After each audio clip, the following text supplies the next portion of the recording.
a de cansaço. Às vezes a gente passa 1 hora, olha, sai de meia hora ônibus lá. Isso quando sai.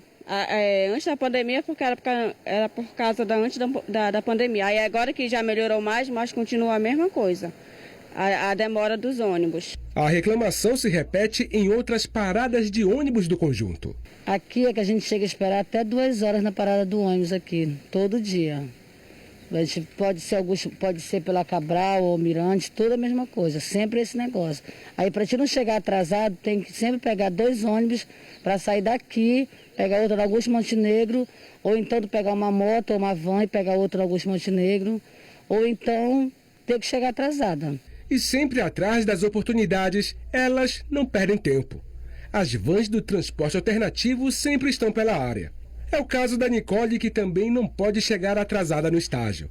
Além do custo, a reclamação dela vem da qualidade do serviço.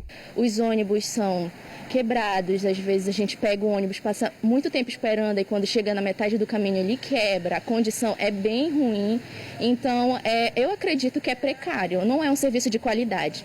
Um exemplo disso aconteceu hoje. Este ônibus saiu do conjunto Maguari e quando chegou na Avenida Augusto Montenegro deu prego.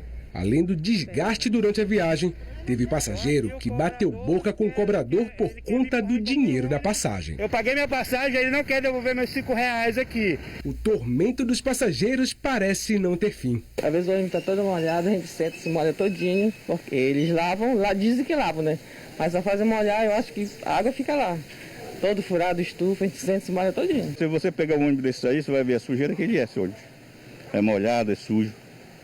Não tem condições, né? Para quem precisa das linhas que atendem o conjunto, o jeito foi buscar por soluções. Numa tentativa de não ficar por horas e horas nos pontos dos ônibus, a comunidade criou um grupo no WhatsApp. A ideia foi da Elisa. O grupo deu tão certo que hoje conta com mais de 170 participantes.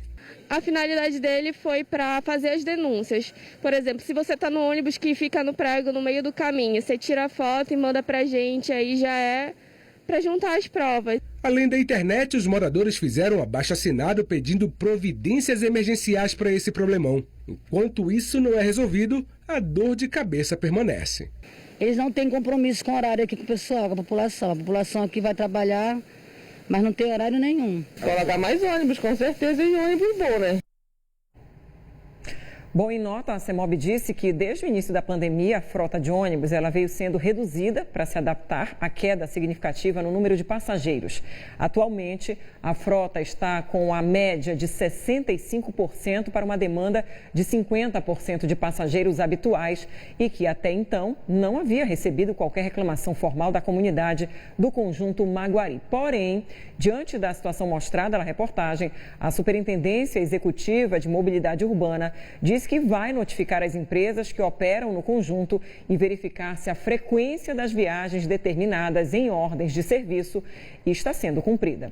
Sobre esse assunto, a gente continua falando. Agora a gente vai ao vivo com o repórter Breno Raiol, que está com o representante do Sindicato das Empresas. Breno, é preciso uma explicação muito além, né? Porque os moradores estão sofrendo na pele e não é de hoje e documentam tudo, ou seja, tem muito argumento e sabem o que estão falando.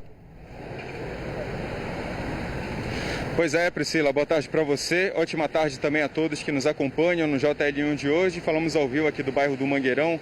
Exatamente, é uma parada de ônibus em frente ao conjunto Panorama 21. A gente sabe que esse é um problema recorrente, são muitas reclamações das pessoas, inclusive como mostramos nessa matéria. Quem está comigo aqui é o diretor do CETRANSBEL, o Natanael Romero. Muito obrigado, Natanael, pela sua atenção. Como é que vocês fazem esse levantamento da proporção das pessoas que estão procurando as linhas de ônibus para disponibilizar essa frota para a população? Boa tarde, Breno. Boa tarde, Priscila, e aos telespectadores da TV Liberal. Nós fazemos um acompanhamento diário através da bilhetagem eletrônica. Então, nós sabemos quantos passageiros passam pela catraca dos ônibus e, através desse levantamento, nós fazemos o planejamento para o dia que segue. Hoje nós temos uma frota de 2.000 ônibus e estamos operando com 65% da capacidade. Certo. E nós temos aferido, e essa semana nós temos aferido, estamos com 50% dos passageiros. Essa referência é do último dia normal, que foi no dia 16 de março, quando nós tivemos 950 mil passageiros. E a semana passada até houve 55% de passageiros, mas agora caiu um pouco. E mesmo com essa demanda, as empresas têm mantido com o seu serviço. Tem sido um período muito difícil, já vamos para 4 meses nessa situação. A tarifa hoje, ela paga o combustível e paga também a mão de obra dos 10 mil colaboradores, que até agora não foram demitidos, nós mantivemos os seus postos e vamos seguir dessa forma, cumprindo com o nosso papel social. É um momento difícil para todos e as empresas têm amargado o prejuízo nesse período. Certo, Priscila?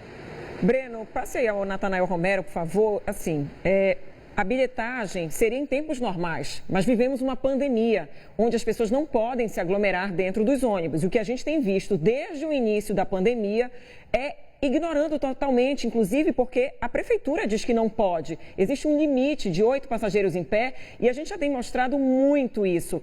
Por que não se mudou essa conduta? Por que não se entendeu a pandemia logo no início? Pois é, a Priscila pergunta a respeito da aglomeração nos ônibus, né? Não seria viável fazer uma outra estratégia, disponibilizar mais ônibus nesse momento mesmo de pandemia, justamente para evitar aglomerações na cidade, justamente porque aglomerar é o que todo mundo menos precisa nesse momento, né? Sim, tem havido reforço, principalmente no período da manhã e da tarde, que são os picos, por volta de 6 e 9 horas da manhã, mas ainda assim, alguns pontos, como esse que você está vendo aqui, existem várias linhas. E o motorista, quando ele faz a sua parada, ele não sabe quem é que vai subir. E há uma limitação de 8 passageiros. É bastante difícil controlar, mas 1 ou 2 viagens pode acontecer essa situação de ter mais passageiros. Durante todo o dia, os ônibus viajam vazios. E a limitação é de 8 passageiros por ônibus. As pessoas devem embarcar somente portando as suas máscaras nos ônibus. Esses reforços nessa quantidade de ônibus acontece também em bairros mais distantes. Por exemplo, a gente viu na matéria que ali no Conjunto Maguari, muita gente está reclamando que cedo o ônibus não passa. Demora horas, demora muito mais do que o normal. Nesses bairros mais distantes tem havido também esse reforço? Hoje a frota, inclusive eu verifiquei lá no Maguari, hoje nós estamos com 60% da frota. Quer dizer, é o que a gente está mantendo essa proporcionalidade com a quantidade de passageiros. Eventualmente pode acontecer de ter algum ônibus que tenha que sair com uma capacidade maior, mas os motoristas estão orientados a queimar a parada, se for necessário, para que o outro ônibus siga. E os passageiros devem, na medida do possível, claro que nem sempre é possível, evitar os horários de pico. Priscila? A gente tem comentários chegando, claro, pedimos a sua participação, você que usa o transporte público. Está chegando aqui com a hashtag você no JL1, Cláudio Melo falando que existe uma lei municipal que obriga a devolução do dinheiro da passagem